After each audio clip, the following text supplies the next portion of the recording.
Thank you for tuning in to the Simple Sophisticate podcast, the show that is part of the Simply Luxurious Life online destination, cultivating true contentment, the art of living a life of quality over quantity.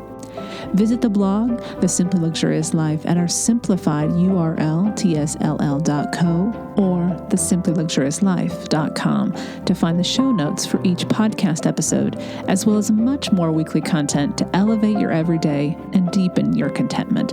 From a Monday motivational post, recipes, videos of the cooking show series, style and decor inspiration, French and British inspired content, and readers' favorite regular weekly post, This and That, which is posted each Friday morning. Now to today's episode.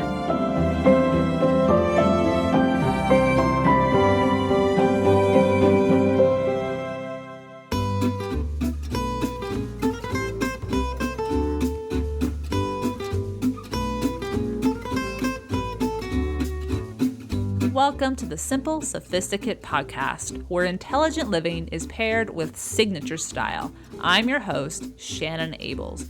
And whether you're listening on your commute, exercising, working in the garden, or sitting down with a hot cup of tea or a café au lait, thank you for tuning in. Let's get started.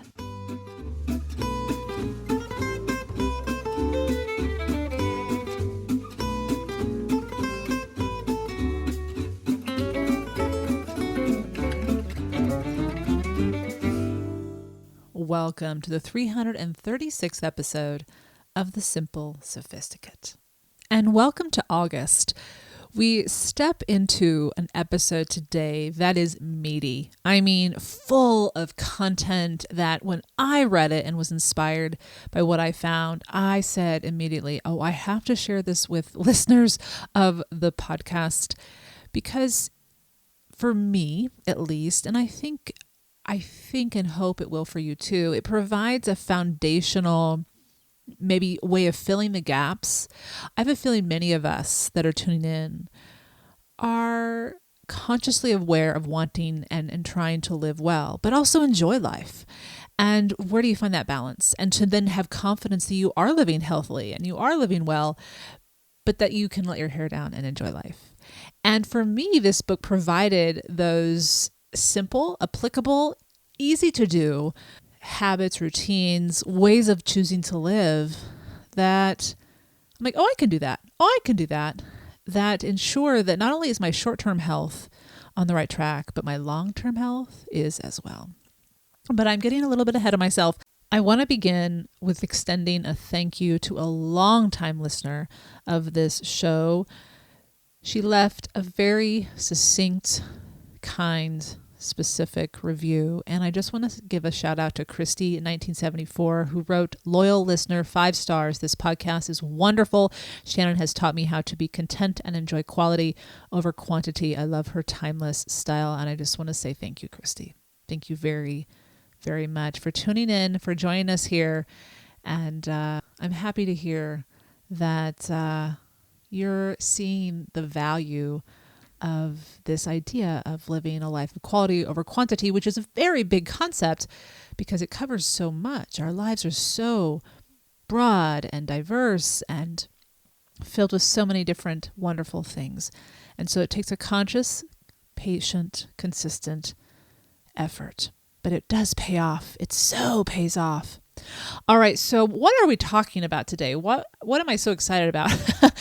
This episode is about how to live a life that nourishes your brain, thereby elevating the quality of your entire life. And it was inspired by a book I read last July called How to Build a Healthy Brain, Reduce Stress, Anxiety and Depression, and Future-Proof Your Brain by Kimberly Wilson, who lives in the UK and is a nutrition-trained chartered psychologist. And she focuses on the role of nutrition and lifestyle play in mental health and has a private clinic in London at Monumental Health. And it involves pairing the psychological therapy with nutrition and lifestyle support, which makes her a perfect candidate for writing this book. They've changed the subtitle of this book for the States, so you'll see a little different subtitle, which is more conceptual. It speaks about the mental health and well-being that this book is speaking to. but either way, the content is the same. And so I'm going to be sharing with you 22 ways to nourish your brain and thereby elevate the quality of your entire life. And today's episode is entirely ad-free, which is awesome. And I also wanted just to address the reason I choose to have ads on this podcast. I want to make sure you can tune in to this show for free all the time. There has to be a revenue stream to enable me to keep this show going and keep the blog going, which is why I have what I have on the blog, the soft paywall.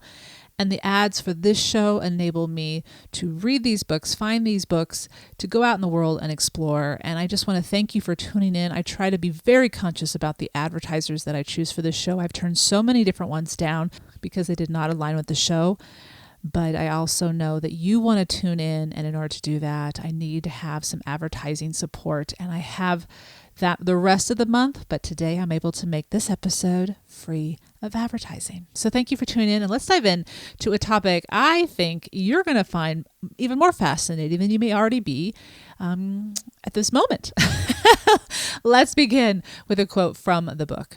Oh, and I do have a petit plaisir, a wonderful Anglophile find. Because as you know, French Week is coming up, and I'll have all sorts of Francophile finds in the next 2 episodes. So I wanted to share something for us Anglophiles. All right, to the quote from Kimberly Wilson. In the same way that a car that is well maintained will last longer and be more reliable, you cannot hope to get the lasting high performance you want from your brain if it is not properly cared for and protected. This is a very clear analogy that I found to put in perspective what this book is going to try to help us do. And she shares this quote at the beginning of the book, which is why I found it a fascinating read, because it marries a couple different sciences. It marries the psychology with the neurology. And I've often said that there are 3 general scientific fields: psychology, sociology, and neurology, that would be priceless academic courses to take regardless of one's vocation in life. And I would often have that conversation with my students and say, oh, I was so grateful I took these classes, even though I didn't major in either psychology or sociology. And then I would also say, I wish I could have taken more courses in neurology. Of course, I was a BA major, a Bachelor of Arts, and followed that track. So no opportunity to come to dive into neurology was presented. So now I'm reading a lot about it, and I'm grateful for this book. So here on the podcast and the Simply Luxurious Life blog, I have explored many topics within the first 2 subjects, psychology and sociology, whether pertaining to emotional intelligence, relationships, and communication. So when I came upon Kimberly Wilson's book, How to Build a Healthy Brain, I was intrigued and I wanted to explore its contents. In so doing, I found what she had to share to be founded in a vast amount of supportive research from reputable institutions in both the United Kingdom and the States, as well as written in an approachable prose for readers like myself who do not have an educational background in the field of neurology, but genuinely wish to understand how their brains function and how to care for the brain well in order to live well. So today's episode is an introduction, just a tasting menu, if you will, to explore the wide-ranging areas in our lives that contribute to the health or malnutrition of our brain, and thereby its capability to work to its full capabilities. Upon sitting down to read the book, once it was in my hands and I was reading it, it was hard to put down, and annotations now decorate nearly every page. Having completed my first reading of the book, I went back through and took detailed notes summarizing the key points that spoke to me that I wanted to incorporate or strengthen in my own daily life. I'll be sharing those here in this episode, but by no means is this list complete. The science of how the brain works, the parts of the brain, etc., are all detailed in the first couple chapters and are worth reading prior to reading the entire book on your own, as she lays a clear foundation of the parts of the engine that makes up the brain. So I'm not going to talk about those in detail here. I might briefly allude to them or mention them, but this is more about the what can you do and a brief why should I do it.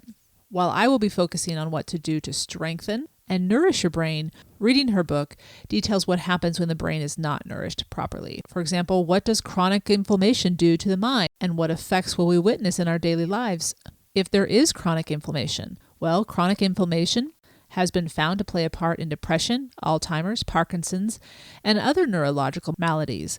However, because I want to lift today's conversation to focus on preventative and constructive habits we can add to our lives to create a stronger sense and state of well-being, I will be focusing on what you can begin or continue to do, and also share how it nurtures the brain, thereby elevating the quality of your life. So with all that said, let's get into this list of 22 ways to do just that. Number 1, invest in your neuro pension plan. No matter how small your daily investments, so long as you keep contributing to your neuro pension plan, you strengthen your brain and stave off chronic inflammation. Daily investments as they pertain to brain nourishment are a conscious effort to continually be learning something new, whether that is information that is new, meaning you're just reading a book and taking that new information in, or sitting down in class, or doing or learning a new physical skill. So your body, that connection between mind and body has to learn something new.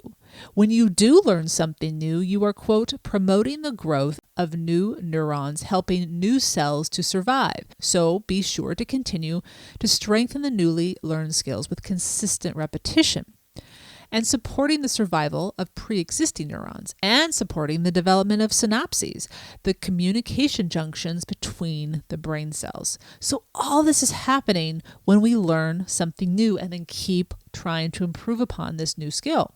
This process, and I'm going to mention this term throughout the conversation today, so I just want to start with it in number 1. This process of learning something new, of creating new synapses, of growth of new neurons is called neurogenesis, literally translated as the creation of new neurons. And, quote, neurogenesis is crucial to the process of learning and memory, end quote. When your brain undergoes this process of neurogenesis, you are building your cognitive reserve, which is what Wilson refers to as the brain pension, and was, quote, coined in a research paper published in 1988, end quote. I encourage you to read the findings of this research that was reported in 1988, as it is shared in detail on page 52 of the book. But to put it simply, even 137 elderly residents who took part in the study, upon their deaths, while their brains showed physical signs of advanced brain disease, they didn't show any symptoms while they were alive. Why? Their brains, when weighed, were heavier than the others, and it was surmised that these 137 residents had more stored up in their brain pensions. This literally means that when dementia started to take cells away, they still had more than enough left to function normally. This research, which she shares right out of the gate, just stopped me in my tracks, and I had to reread that and just go, whoa, okay, I'm investing in this pension plan. How do I do it? So that inspired me to continue to read even more intently. So to put it succinctly, prioritizing learning new skills and acquiring new information. Priority. Make it a way of life to bulk up your neuro pension plan. So that's number 1. Number 2, prioritize reducing stress in your life.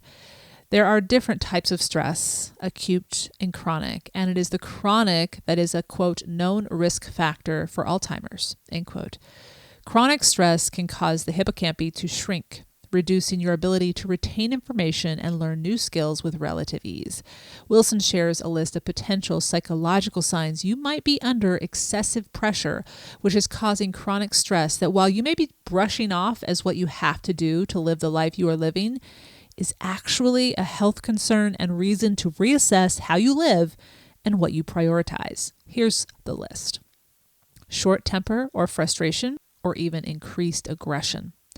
Anxiety, apathy or loss of interest, overwhelm, forgetfulness or poor concentration, cynicism, loss of confidence and or self-esteem, impaired emotional responses, social withdrawal. I want to quickly go back to the word cynicism. So cynicism is a distrust in humankind, and this will show up as being negative, consistently negative, assuming the worst of people, of outcomes, of whatever's happening in the world. And it may not sound like a sign of stress. It may sound like someone, oh, but they've lived long enough, they know. But wait a second. Civilization is created by people, and people make the world. And we are people, and we're here, and we have a chance to change it. So if you are feeling super stressed, you are not able to even step outside of the box that you are in of cynicism and see any potential. You just can't. So I think that one's a big one to analyze, because it's easy to say that cannot be stress that's causing. It's just the truth of the world. It's just the way it is. Check yourself. And I say this from experience, but also observation of people I love that are very close to me. All right. Not everyone who's negative is super stressed, but definitely something to look at if you're trying to analyze if or where you can reduce stress. Now let's look at the good stress that helps us grow and strengthens our ability to do things that are positive. And in fact, we should pursue this type of stress for a healthy brain, Wilson encourages. It is called Hormesis. It could be physical, such as lifting weights, strength training, or yoga, or it can be psychological, learning a new skill, a new language, etc. Hormesis involves applying, quote, short-term manageable pressure, end quote, to the body or mind's muscle. Quote, the body responds to this stress by upregulating muscular repair processes and making the muscles more able to tolerate the same amount of stress post-recovery, i.e. becoming stronger, end quote. The key with hormesis being a good stress is including the recovery time. So for example, do not attend a vinyasa yoga class on Monday and then again on Tuesday. Nope. Give your body at least a day of recovery, maybe even 2. You can still walk or run during this time. So on Tuesday, you can still exercise. Just don't go to a vinyasa class that stresses the same muscles. You want the muscles that were stressed, that are growing, that are learning something new, that are getting that intense workout to have a day to rest. That's number 2. Prioritize reducing stress in your life, but remember there is good stress. Number 3, put quality sleep at the top of your list for, quote, good brain care. Here's a quote from the book from Kimberly Wilson.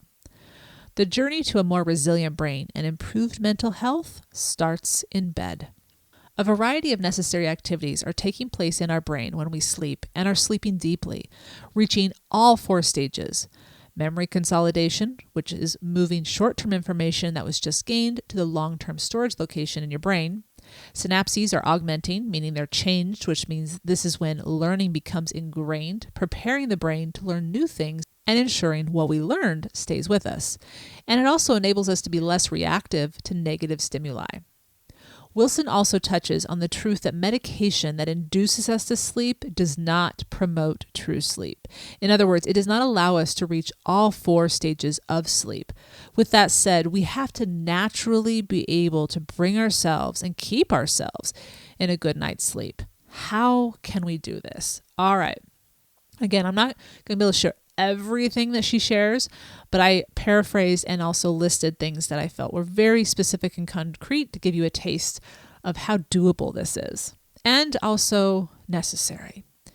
Keep a sleep routine, weekdays and weekends. Try not to linger in bed whilst you are awake too long on either side. So don't be in bed for too long before you fall asleep, and don't lay in bed once you've woken up in the morning. If you cannot fall asleep within 15 to 20 minutes, don't keep fighting yourself. Don't lay there in the dark and let your mind ruminate. Turn on a light, a gentle dim light most likely, and do something non-stimulating such as journaling or reading a non-stressful book, meditation, or a simple breathing practice. So deep breath in for 6 counts, deep breath out for 6 counts. Once you feel sleepy again, return to bed and turn out the light. Next one, ensure you are sleeping in a cool room, no warmer than 68 degrees Fahrenheit or 20 degrees Celsius. If you can, add a dimmer switch to your bedroom light or lights and lamps and have them dimmed before you enter your bedroom to go to sleep. Keep your bedroom tidy. Clutter causes stimulation and stress, which is the opposite feeling you want to have before you go to sleep. Don't eat too late. In fact, try making your largest meal lunch and enjoy a lighter dinner that is not too close to your bedtime. Caffeine is a stimulant and can hang around for more than a few hours after you have enjoyed it.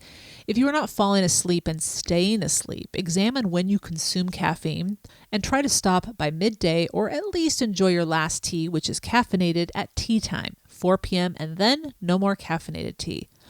You can still have chamomile tea, tisane tea, herbal teas, that's fine, but try not to have caffeine tea. Next one, avoid alcohol 3 to 4 hours before bed. Refrain from using light-emitting devices in bed, such as tablets, smartphones, etc. No longer use your smartphone for your alarm clock. Try to find something different. If you have to use a smartphone, if that's all you have, just make sure you silence your phone, turn off all notifications, and turn the phone over so that the light of that phone, if anything ever pops up and that turns the face of the phone on, you won't see it. It won't wake you up. If worries clutter your mind and prohibit you from falling asleep, put them down in writing in a journal before going to bed. Similarly, maybe you don't have any worries, but you have a lot on your mind. Have a journal or notepad next to your bed to jot down things you don't want to forget that may pop up just as you go to sleep. So there's a lengthy list. You can go back through on the show notes, the simplyluxuriouslife.com/podcast 336, so 336, and take a peek at. But she has so many more and very specific ideas as well in the book. That's number 3. Prioritize getting a good sleep and consider it good brain care. Number 4, feed your brain well. Here's a quote from the book. Although the brain only accounts for about 2 to 3% of your total body weight, your brain makes up about 20 to 25% of your daily energy requirement. The brain doesn't need simply calories of any sort. The brain needs quality, nourishing calories that provide vitamins and minerals, feeding all of its cellular activity. Quote, food is one of the quickest and easiest ways to start improving your brain health, end quote. And what I found even more interesting is that thinking about your nutrients, it's not just about today's meal to have a better tomorrow. What you feed your brain affects your brain over time, throughout the long run, the longevity and the quality of life you're going to have years and years and years, decades down the road. Quote, it's about building up regular long-term habits, end quote. So what habits should we be incorporating into our daily diet? Let's take a look. And again, this one is such a small list compared to the detail. She gives you great detail in this book in an entire chapter of specifically what you want to incorporate, how to incorporate it. She includes very simple recipes and also speaks directly to what does this nutrient do. So I'm just listing the things that spoke to me and what I thought might be of interest to you. But even then, I had to cut this list short. So please don't think this is the whole list. This is a fraction. So here we go. More vegetables. You want at least 6 servings a day. Now, a serving is just 2 heaping tablespoons. So basically, if you have enough vegetables each day, you should have 12 heaping tablespoons of vegetables. You also want a minimum of 2 servings a week of oily fish and or seafood. Leafy greens every day, so have a delicious salad with a homemade vinaigrette every day. Nuts. Make sure you enjoy nuts that are unsalted and preferably unroasted or raw, and have 1 to 2 servings each day. Enjoy seeds. Find ways to add seeds to your diet. Chia seeds, I put that in my steel oats. You can also put different seeds and whatnot in your salad, maybe a whole grain muffin. Sesame seeds, there's so many seeds out there, and she lists them all in the book. And berries of all kinds, and especially blueberries as a daily snack, 3 servings a day. Cook regularly with fresh herbs, so explore growing your own herbs. And I've provided a link to a detailed post I wrote a handful of years ago about how to grow your own herb garden, no matter how small or non-existent your outdoor space is. Include beans, all of the beans you can think of. I incorporate lentils, black beans, and chickpeas most often, but there are so many. So try to do that as much as you can. Also, use olive oil, 3 tablespoons a day. Cook with alliums, meaning onions, shallots, green onions, or spring onions. Choose whole grain everything from pasta, bread, etc. Speaking of whole grains, include fiber in your daily diet every day. Look for grains for breakfast, such as steel-cut oats, and other sources such as beans and farro. Alliums also contain fiber, so add add those onions. In fact, I have 2 recipes I'm going to share in the upcoming season of the Simply Luxurious Kitchen, mainly because I love these recipes, but hey, it fits this definition as well. More onions. Okay, got too excited about onions. Moving on. Dark chocolate. Yep, keep the chocolate in your life, but keep it dark chocolate, meaning you want at least 70% cacao in that chocolate bar or that truffle. So the less cacao, the more sugar is in that whatever you're eating, and that's why you want dark chocolate. And you can get extra dark chocolate and have even higher counts, but 70% is what you're looking for. This one I love. She says, drink as much tea as you want. Drink tea. Except when it comes to caffeinated tea, afternoon tea. So you want to shift it up, which is something that I have had to do. And I'm really glad I'm doing it. I'm getting much deeper sleep. But as much as you want, however, just beyond the caffeine in your sleep. And speaking of what you're drinking, hydrate. In other words, water. Even when you don't know what you are craving, likely it's you're seeking water, you're seeking hydration. So grab the water first, not the food. And of course, limit the sweets. So anything that has freely added sugar, cakes, candy, pastries, etc., and limit processed meats. And for both of these combined, limit them to 3 servings each week. Really cut back on those if you're someone who, like myself, has a tendency to like processed meats with her charcuterie board or a chocolate chip cookie from time to time. No more than 2 glasses of wine a day, and red wine is best.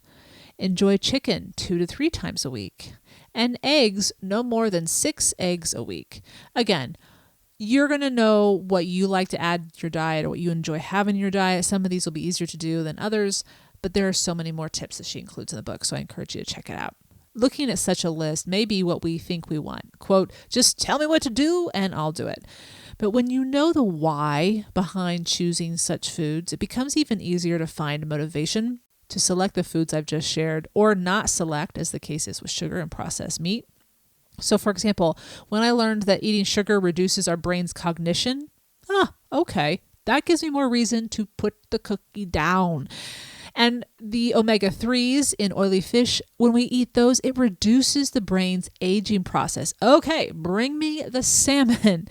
Let me share a few more, but all of the reasons, please note, all of the reasons for including or excluding the items that I've listed above are detailed with research as to how it helps or hinders the brain's ability to function optimally. Here's some more reasons to eat a few of the items I've listed. Quote, leafy green vegetables are brain protective, as these vegetables contain bioactive nutrients such as beta-carotene, folate, vitamin K, magnesium, and potassium. Eating nuts, unsalted and raw, 5 times a week increases the brain function, and eating fiber reduces the risk of some cancers due to the prebiotics. So keep in mind, all that I am sharing is merely a tasting of the detailed, specific ideas and research Wilson shares in her book. So that's number 4. Number 5 is create a regular exercise regimen that cares for your brain.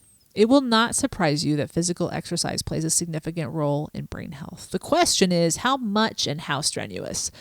Wilson offers 3 suggestions and reminds readers that any form of physical activity, whether structured, such as taking a class, or physical movement, such as gardening, tending to chores, or walking rather than driving, is beneficial because, quote, movement protects the brain, as it is an organ. With each of the 3 suggested weekly workout routines, she suggests at least 2 or more days of strength exercises for major muscles. If you are not someone who is likely to want to go to the gym and lift weights, I, for example, am no longer someone who enjoys this, there are various combination exercises that would equate to strength training as well as aerobic exercises. And she lists those in the book. And one is vinyasa yoga, rocket yoga, circuit training class, CrossFit, climbing and bouldering, and boxing training. If you prefer more moderate exercise, she suggests 150 minutes a week. And for those of us who enjoy more strenuous workouts such as running, 75 minutes of physical activity a week. You can mix and match the 2 to find a balance that works for you. I stick with 150 minutes a week because I just like to walk. I like to hike, paddle, those kind of things. I don't run. I don't do anything super strenuous besides my vinyasa yoga. And that's what I count as my strength exercise, my vinyasa yoga. The type of exercise you engage in regularly will give you certain benefits. So it is best to incorporate some sort of more strenuous or mentally challenging activity that holds your attention in the present moment. However, again, any physical movement is beneficial. Also, especially after strenuous workouts, give yourself the necessary recovery time, a day, sometimes two. Not from any type of physical activity, just not the same strenuous workout that challenged your muscles. And so let's look at some of the benefits of exercise. Again, read the book to see specific examples of types of exercises for each of the following benefits. First one, it can reverse brain aging. Second, it can improve cognitive performance, focus, and attention. Third, it can improve memory and processing speeds. Fourth, it can reduce stress. Fifth, it can improve sleep quality. 6, elevation of mood. And 7, reduced risk of anxiety, depression, and severity of depression if genetically predisposed. So number 5 is all about exercise and how it helps your brain. So make sure you come up with a regular regimen that works for you. Number 6, why yoga is one of the best things to give your brain. As many listeners and readers know, I have been practicing yoga, vinyasa yoga, for 13 or more years. A quality and well-trained and informed instructor makes a tremendous difference in our ability to reap the benefits for our brains. So let me share what Wilson writes about yoga. Though all kinds of physical activity provide health benefits, the practice of yoga is a natural integration of many of the lifestyle factors that have been shown in clinical trials to promote brain health, end quote. Yoga packs a 1-2 punch and really a third punch as well. Beginning with the breath, yoga helps us to, quote, focus on controlled use of the breath, end quote. By doing this, we become more aware of our breath, and this ability is strengthened through meditation. And I'll talk more about meditation in the next point. As well, as we move, we are stretching our muscles, and our own bodies provide the resistance. So essentially, yoga gives us healthy brain activation through the deep breathing through the nose. The movement, quote, promotes the process of neurogenesis. So there's that word again, neurogenesis, the creation of new neurons, of the brain is growing. It's active. You have the synapses are connecting. New learning is being, welcomed into the brain. And meditation strengthens our control over our thoughts, which improves our mindfulness, which is associated with, quote, reduced perceived stress, lowered anxiety, reduced inflammatory biomarkers, and increased neurogenesis, end quote.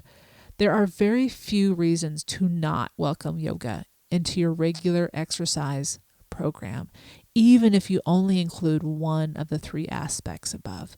So maybe you only take a restorative yoga class. That's still so beneficial.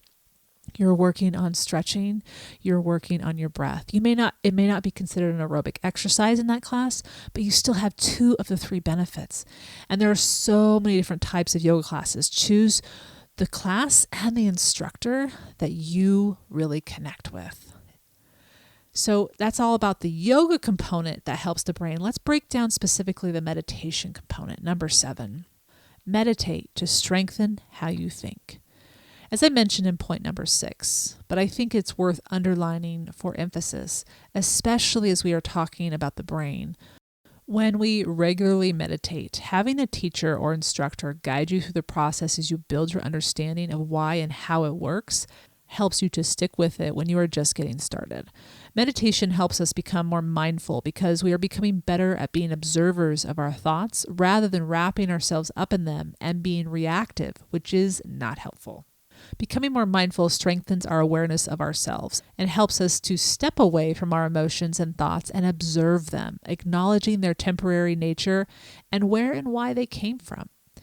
As we begin season 9 of the podcast, which will begin next month in September, I will share an entire episode that will discuss the paradox of contentment. And a piece of this paradox is the realization that when we become more mindful, which is what meditation helps us to do, we begin making more constructive choices in our lives. We begin to create environments, engage with people who fuel our lives in ways that alleviate or eliminate stress. And we also give ourselves the tools to navigate situations we do not have control over.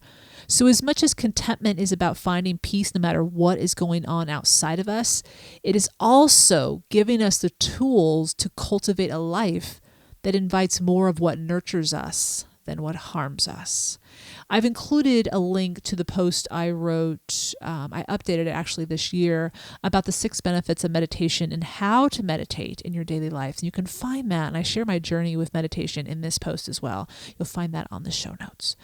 But to continue to wrap this up and tie it back to Wilson and how she speaks to the brain health and meditation, Wilson dedicates an entire chapter to using the breath and begins by stating, quote, "There is one powerful, criminally underused tool that is always available to you, your breath," end quote. When we become conscious of our breath and begin to strengthen our breathing, which is what meditation exercises do, quote, "your breath can significantly improve your emotional resilience and psychological performance in a given task," end quote. She goes on to share a variety of options of structured breathing practices and then goes on to address the vagus nerve, which has a wide reach throughout our entire body. And she provides a picture of it, which I think, depending on what kind of learner you are, everyone's different. Seeing this, not just reading it, but seeing, oh my gosh, that nerve goes everywhere in my body. It's like, oh, okay, let's tend to that nerve. If it's that powerful, what can I do to make sure it's helping me and not hurting my going through life, my brain? So it's the part of our nervous system that is responsible for rest, relaxation, and recovery, and it regulates heart rate and respiration.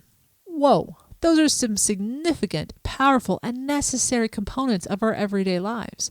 So all of this is to say, because the vagus nerve, quote, passes down the neck, its activity can be influenced by breathing practices. This is understood to be the primary way that breathing can have antidepressant effects, end quote. Lastly, remember the Neuro pension plan we spoke about in number 1 at the top of the show? Quote, "It is important to note that brain scans showed that regular meditators had thicker brains," in other words, think about the cognitive reserve, that pension plan, than those that did not meditate if they had similar lifestyles. This one, even though I was already meditating regularly, I said, okay, this is my carrot. This is my big carrot. Definitely going to keep meditating, even when I don't always understand, or maybe it's harder on some days. I still work with the app Headspace, and there's all sorts of options of different meditation coaches in that app based on what you prefer. And I gain so much from it. And every day I turn it on, sometimes twice a day, to begin the day and end. And I can't tell you how beneficial and gradually it has been improving my thoughts, my mind, how I engage with the world and the day. So on the topic of mindfulness, I have created a brand new category on the blog, which is mindfulness. I also have a new one called contentment, and I've put all the posts that have been written in the past and new ones, including this one, into that category. And you can find that category on the archives on the blog, and just click on that and you'll see how many that are written that you can explore to your heart's content. So that's meditation and how it will strengthen your brain and thus improve the quality of your life. Number 8, welcome regular visits to the sauna into your life, or 30-minute hot baths. Now, most of us don't have access to a sauna in our daily lives, but if we do, the brain benefits. Why? Quote, "Heat promotes neurogenesis," there's that word again, brain-derived neurotrophic factor. The compound that stimulates the growth of new brain cells is reliably increased through exercise, end quote. So, while we want to have our regular exercise or workout regimen that we discussed in a previous point, we also can enjoy 20 to 30 minutes in a sauna and have the same effects on our mind. Now, we're not talking about our physical body, but we're talking about our mind has the same effects. And if you don't have access to a sauna, I am giving you a reason to not just luxuriate. It's not a pleasure to do this, but it's a necessity to enjoy a hot bath for 30 minutes regularly. I know. Brain health can be really enjoyable. I have to say, I now am more consciously aware of how many baths have I taken this week. You know, on those days that I don't work out super rigorously, I make sure I'm taking a hot bath, and I look forward to it. All right, that's number 8. Whether you're going to the sauna or taking a bath, this is a necessity in your brain health. Number 9, strengthen your emotional intelligence. Emotional intelligence, or EQ, is a skill each of us can learn and strengthen. Not only does EQ improve our relationship with ourselves, our self-esteem and confidence, it also strengthens our ability to connect healthily with others, communicating in a nonviolent way, to both have a voice and listen to what others are truly saying. I won't go into too much detail in this episode because in episode 140, I did all of the background and how to increase it and improve it and the benefits of it. However, I'll quickly share a list of ideas to ponder when it comes to understanding our emotions and why it's important that we not shy away from being a student of them. The reason it's important to have a strong emotional intelligence is that by letting ourselves feel our emotions, constructively, of course, in other words, we don't suppress them, we actually reduce the stress on the brain. So if we suppress our emotions, we are actually causing the brain more stress. If we are thinking, oh, conflict's not a good idea. Oh no, I can't speak up for myself. That's going to be stressful. Actually, that would be acute stress, but chronic stress would be caused by not expressing what you need and why you need it. Wilson explains that yes, letting yourself feel envy as well as jealousy are actually beneficial things to do. Not because we should act on them in the manner that is often shown on television, but rather to observe something in ourselves. So if we notice, oh, I'm envious of this person or I'm jealous of this person, what we have to actually understand, and she shares this very succinctly, is that if we're feeling envy, it reveals our self-esteem is threatened. And if we feel jealousy, it reveals our exclusivity is threatened or our ability to feel a part of something with another. We cannot control other people, but we can control ourselves.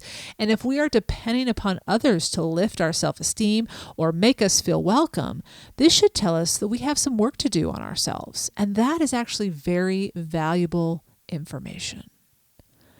That's one reason to explore strengthening your emotional intelligence. The other way to do this is to have necessary difficult conversations. I spoke just briefly about the need to actually address conflict and to engage in it constructively, even though it's uncomfortable. Doing so is actually good for your emotional health. And of course, you want to choose your battles. You don't always have to engage, but if something's a priority to you or vitally important to your well-being, then you must. Or if you want to repair a relationship or strengthen or maintain it, then you need to have those difficult conversations. And in episode 293, I talk about the nonviolent communication method, and I encourage you to explore. It's very simple. It's easy to do as far as the steps are easy to remember. It just takes a realization that it's important to do so. Quote, even if the other person can't understand or won't change, there is often tremendous value in demonstrating to yourself that you are worth sticking up for, end quote. As well, you build your emotional confidence as, quote, having a big conversation makes it easier to have another, and often the conversations never go as badly as you think they will. So keep those two things in mind when you think, oh, I don't need to have that conversation. Think about that point. And the last thing I'll share with you is let yourself cry. Quote, the action of crying, which typically includes deep breaths, may stimulate the parasympathetic nervous system, which promotes relaxation and recovery. If you've ever recognized that you feel calmer, more at ease. Maybe the problem's not solved, but you feel more at ease, more at peace after you've had a good cry. There is science behind it. It's not just you're not alone. There is a logical reason why crying is very good. So that's number 9. Strengthen your emotional intelligence. Number 10 is revel in self-care rituals. Okay, we're getting to the fun stuff. Here we go. Self-care and knowing what you need and how it benefits you is part of having a strong emotional intelligence. Each of us is different as to what we need and why we need it. But if you choose to be the student of yourself, you will discover the answers you have been seeking that seem to be impossible to translate, especially if others seem to have figured it out and you have tried what they've done, but it doesn't work for you. Adhering to a regular self-care regimen is a necessity, not a luxury. We have talked about this truth in previous episodes, both in episode 242 and episode 227. I've linked both of those on today's show notes. And I also wrote a detailed post about the benefits of self-care on our well-being, and I've linked to that as well. One of the reasons we must permit ourselves engagement in self-care rituals is that it gives us space and time when we notice we are stressed to decompress, so that we don't react, but rather we have composed ourselves and respond in a manner we will not regret. So become or continue to be a student of yourself and discover, acknowledge, and honor what is actually a necessity when it comes to self-care that calms you down, that brings you to the ground and steadies you. Make this a regular routine. That's number 10. Revel in self-care rituals. Number 11, invest in building a healthy social support system. Because so much of America's life is go, go, go, go, go, our social support structure is weakened, and some relationships receive too much of the burden to care for one another, our spouse, our children, etc. In other words, if after reading number 2 on this list, you realized how stressed you actually were or are, start to make real changes and make room for connecting with people in your life that are healthy connections, friends, neighbors, people in the community you want to be a part of. When you diversify and connect genuinely, not out of a place of desperation or want, such connections may take time, but that is actually quite healthy because you realize who is trustworthy and they see that you are trustworthy. And they also come to realize you don't want anything but a real human-to-human connection. When it comes to friends, be a friend, connect, stop dancing on the surface. In other words, stop just texting those niceties. Only text for logistics, because actual texting is not a lasting connection. Studies have shown that in the moment when you first receive it, there's a high, but it doesn't last at all. Face-to-face makes a big difference. Make the time to talk face-to-face, and perhaps you will also realize who your real friends are and who is just keeping you in their circle for disingenuous reasons. By being someone who is grounded and secure, you will be better able to know who to connect with, who to invest your time with, and who to be vulnerable with. And they will see that in you as well. Having a strong, healthy support system reduces stress rather than creates it. The former is the goal, and that is reason enough to determine who you should share your time with. So that's number 11. Invest in building a healthy social support community. Number 12, know your values and have a purpose that lights you up. When you have a purpose, that is your purpose, not society's or your parents, or insert the person who you are trying to gain approval from, the endorphins increase in your mind when you engage in this activity, and that is positive fuel for the brain as it reduces stress and reduces inflammation. So number 12 is simple. Find your purpose. It takes time. It takes time, but it is a priceless investment that is well worth it. 13, travel regularly. To travel is to feed your brain well. Travel builds cognitive flexibility. So the next time you think taking the dream trip to France is a luxury, oh, no. It is not. It is a necessity. Why? Or should I say pourquoi? Because you are challenging your mind to be surrounded and immersed in a culture that isn't rote, that isn't what you know or are familiar with. So you are exercising the mind and new synapses are firing and neurogenesis is happening. A very, very good thing. So where are you going next and how soon can you do it? Number 13, travel regularly. 14, be a realistic optimist. Wilson is adamant that being a positive thinker actually involves a bit of denial and delusion. Quote, "It contains too much of what I recognize as emotional suppression for it to be a sustainable approach to psychological health." End quote.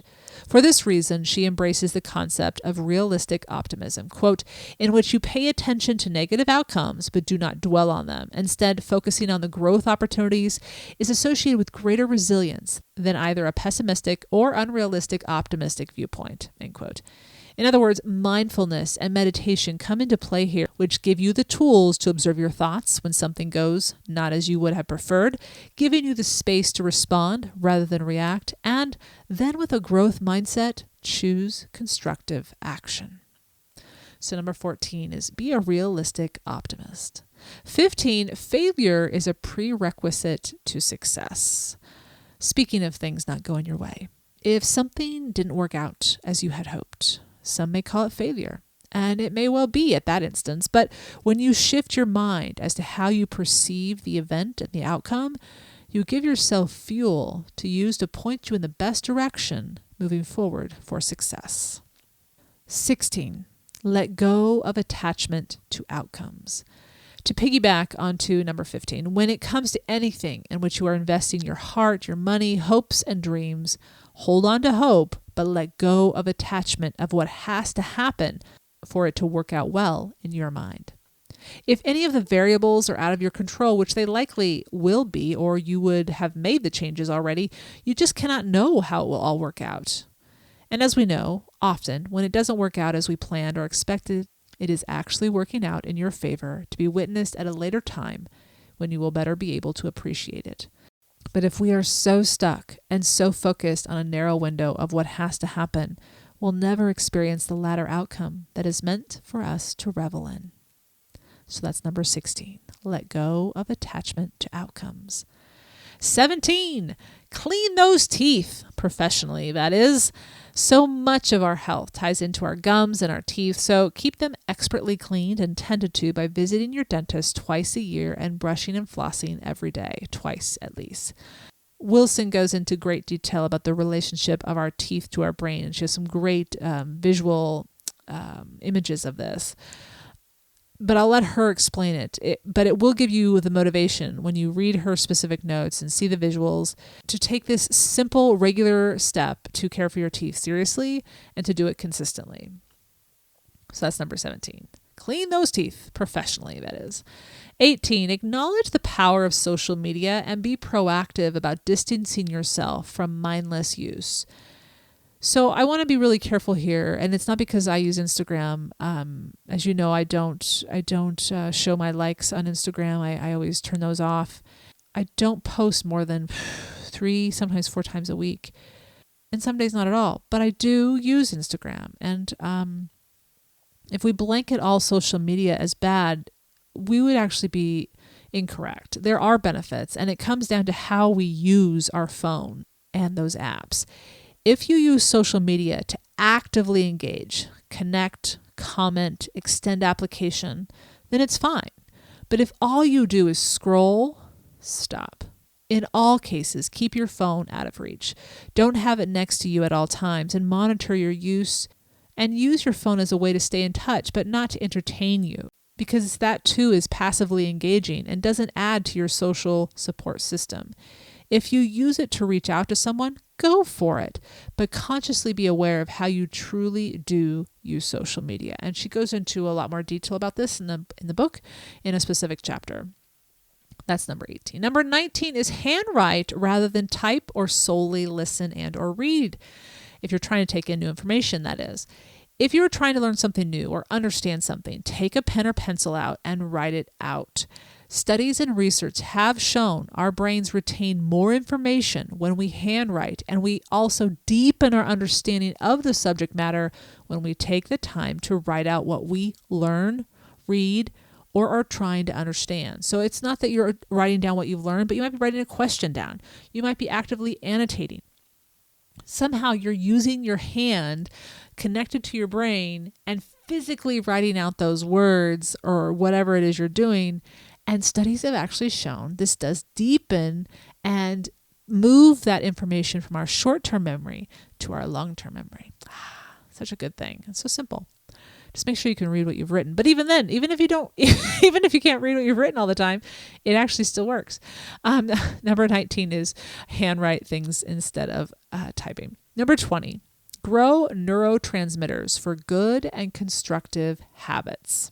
In episode 245, I discussed the findings in the book Hardwiring Happiness, which speaks to how we have to essentially train our brain to look for and savor the good. And we can, in fact, do this. We can also do the opposite. Look only for the negative, the bad, what won't work. And because we are doing this, we are causing more stress to the brain.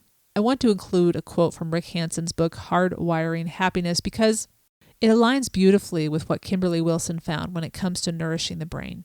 He writes, the more neurons fire together, the more they wire together. In essence, you develop psychological resources by having sustained and repeated experiences of them that are turned into durable changes in your brain. End quote. In other words, when a good or meaningful moment or event happens, focus on it, celebrate it, and savor it. Consciously really revel in it, no matter how big or small in the eyes of others. If it is something that delights you, give it your full attention and dive deep into that feeling and that moment. You are beginning to rewire your brain. Continue to do this. Repeat it often. And you can do that by looking for what you want and enjoy. Focus on habits in your life that are good, as this will strengthen them rather than berating yourself for doing what doesn't help or isn't working. When trying to learn or acquire new knowledge, concentrate wholly. Turn off all distractions. When we are doing something new or experiencing something new, travel comes to mind when I think about this, our attention is wholly grabbed, which makes it easier to absorb all that there is to see and become more deeply moved by it. I want to circle back to habits for a minute here. Focusing on the ones you want to have in your life and refraining from dwelling on those that are not wanted. The only way a bad habit will be replaced, in other words, changing the old hard wiring, is if you stop doing it, stop focusing on it, and replace it with something you give your full attention and focus. It will take time to change it, but when you do, and it is a habit that is healthy, you will have all the more motivation to keep doing it, especially now that it's hardwired into your brain. So that's number 20. You want to focus on the good because that's going to change the neurotransmitters to do that habitually, and that improves the quality of your life because you have less stress. You're not worrying, you're not doubting, you're actually looking for the good. All right. Number 21, reduce money stress. While Wilson doesn't go too far in depth into finances, she does point out that money is a primary stressor in people's lives, and chronic stress, if it is caused by money, is not good for the brain. Whatever you have to do to reduce your money stress, do it. Not only for your future financial stability, but for your overall health, so you can enjoy a long and healthy life. All right, last but not least, number 22, find your reason for wanting to improve the health of your brain.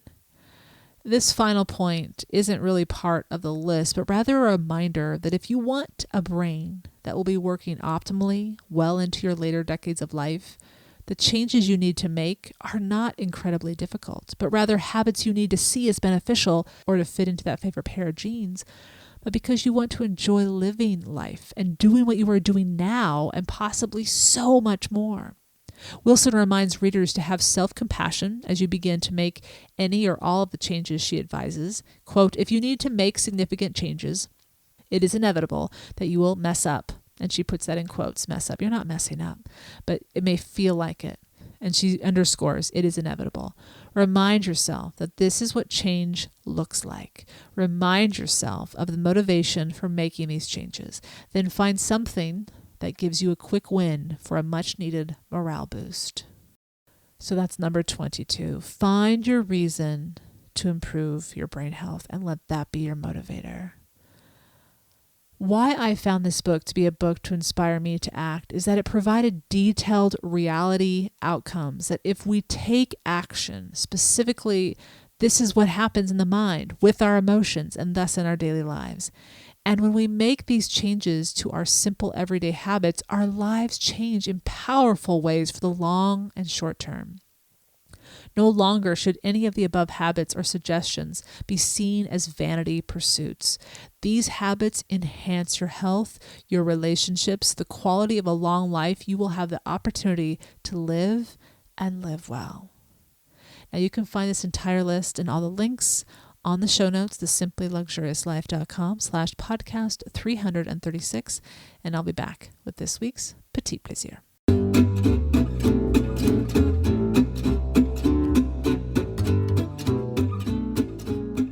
So this week's Petit Plaisir is an Anglophile find. It is a television series that you can find on Acorn TV, and it is called Kingdom. Stephen Fry, the British comedian Stephen Fry, stars in this series as Peter Kingdom, a solicitor in a small town in Norfolk, so eastern Britain, right on this beautiful coastline. The videography of this coastline is just stunning as it opens each episode. And there's 3 seasons, and the cast is just as fantastic as Stephen Fry is, which is hard to beat. Stephen's pedantic and dry humor is just fantastic. I've always enjoyed Stephen Fry. But his junior associate is a young, just out of college, a student named Lyle Anderson. And he and his comedic chops, more physical in the beginning of the series, and then they keep going and they're pretty funny verbally as well, are just brilliant. And they pair well with Stephen Fry. And each episode is about some or multiple cases from the small town. Some are comedic, some are serious, but nothing is too dark at all. This is a comedy. This is absolutely a comedy. Tune in for 45 to 50 minutes each episode. This was taped during 2004 and 2007, and I want to thank Maggie, who recommended I watch this after having watched Pie in the Sky, which I really enjoyed, and she described that series as a kind series, and it really was. She then recommended this one, and I am I've already finished it. It's fantastic. Thoroughly enjoyed it. What I appreciate about it is that the characters are very distinctly themselves, and they complement and juxtapose themselves very neatly with the other main actors.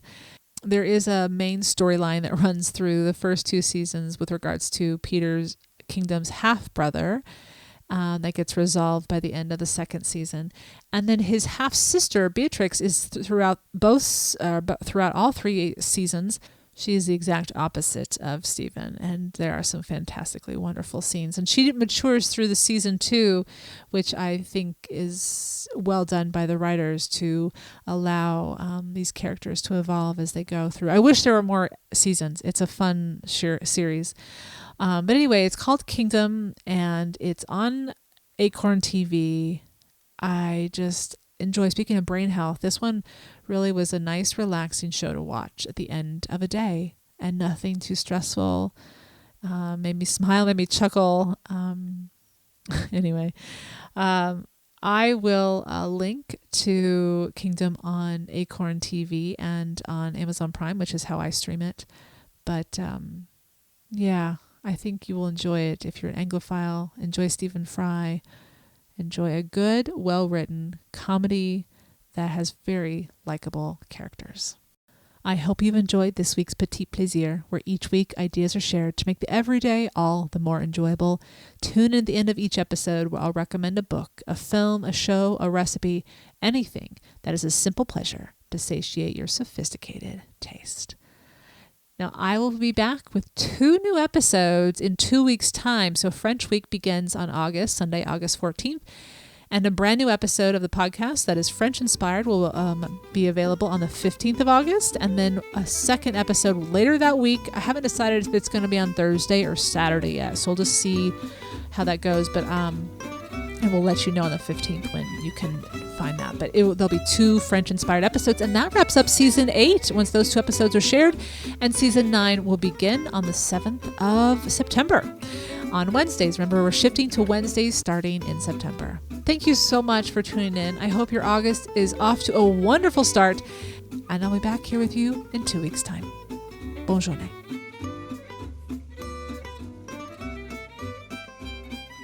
Thank you for tuning in to the Simple Sophisticate podcast, where intelligent living is paired with signature style. For more ideas and inspiration throughout the week, visit the blog The Simply Luxurious Life with the shortened URL TSLL.co.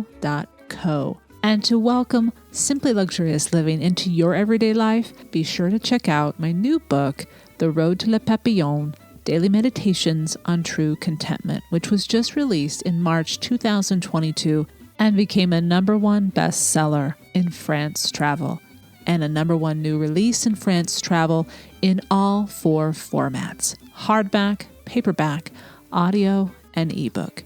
For more in-depth exploration of how to cultivate your own unique, simply luxurious life, be sure to pick up my first 2 books. Each are available in hardback, paperback, ebook, and at Audible for audio listening. The first is titled Choosing the Simply Luxurious Life, and the second, Living the Simply Luxurious Life. Readers can now join the more intimate Simply Luxurious Life international community by becoming members of the blog, which provides ad-free unlimited reading and access to exclusive content such as each month's A Cup of Moments video chat, tours of my home, Le Papillon, the regular monthly post, What Made Me Smile, and Saturday Ponderings, as well as the opportunity to enter all of the giveaways during French and British weeks. To stay caught up on all things Simply Luxurious, the podcast, blog post, and the cooking show, as well as receive exclusive news and an extra dose of inspiration to jumpstart your new month, subscribe to the Simply Luxurious Life's free monthly newsletter, which arrives on the last day of each month. And there's a weekly newsletter, a favorite of listeners and readers, which is also free and arrives each Friday to keep you caught up on the recent weekly posts on the blog. Enjoy with a hot cup of tea or a cup of morning coffee and stay in the know about all things simply luxurious. Thank you for tuning in today. And beginning in September 2022, look for 2 new episodes on the first and third Wednesdays of each month. So a small change to the day of the week this podcast will be shared, but always the first and third week of every month, a new episode to listen to. To be alerted to new episodes and when they become available, follow on Instagram, the Simple Sophisticate Podcast, and only the news about this show will be shared. Until next time, I'm your host, Shannon Ables. Bonne journée.